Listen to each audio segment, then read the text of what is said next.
ભારતીય બનાવટના વિદેશી દારૂની બોટલ નંગ 1248 તથા બિયર ટીન નંગ 1032, 4,24,200 સહિત કુલ 9,49,200નો મુદ્દામાલ સાથે 4 ઇસમોને ઝડપી પાડતી Bhavnagar local crime branch police મહાનિરીક્ષકનાઓએ ભાવનગર શહેર ગ્રામ્ય વિસ્તારમાં લાવવામાં આવતા વિદેશી દારૂની પ્રવૃત્તિ નેસ્તનાબૂદ કરવા સખત સૂચના આપેલ છે। તારીખ 7 ઓગસ્ટને રોજ એલસીબી પોલીસ સ્ટાફના માણસો ગ્રામ્ય વિસ્તારમાં પેટ્રોલિંગમાં હતા। તે દરમિયાન મળેલી બાતમીના આધારે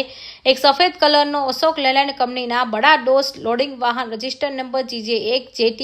2103ના આગળના ભાગે ઉપર મારુતિનંદન લખેલ છે, જે બડા દોસના ડાગળમાં શાકભાજીની આડમાં ભારતીય બનાવટનો પરપ્રાંતીય ઇંગ્લિશી દારૂનો જથ્થો ભરી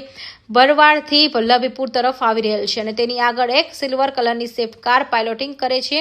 જે બાતમીના આધારે કાનપર ગામના બરવાડા વલ્લભીપુર હાઈવે રોડ પર કેરી નંદીના પુલ પાસે રેડ કરતા કારમાંથી શાકભાજીની આડમાં ભારતીય બનાવટના વિદેશી દારૂની for sale in Madhya Pradesh only લખેલ કંપની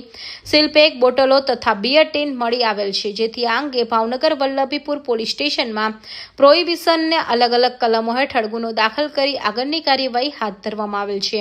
જેમાં આરોપીઓ સરફરાજભાઈ વાહિદભાઈ ગોહિલ, 2 રવિભાઈ અમરાભાઈ રાઠોડ, 3 લલિતભાઈ રૂફે લાલો પરસોત્તમભાઈ જમોર, જલપાબેન કાળુભાઈ ખેરાડની ધરપકડ કરી છે અને સૌજીભાઈ બારૈયા અને સંજયભાઈ પરમાર, અજયભાઈ ઉર્ફે ફાફોને પકડવા બાકી છે। ફિરોજ મલેક, ભાવનગર।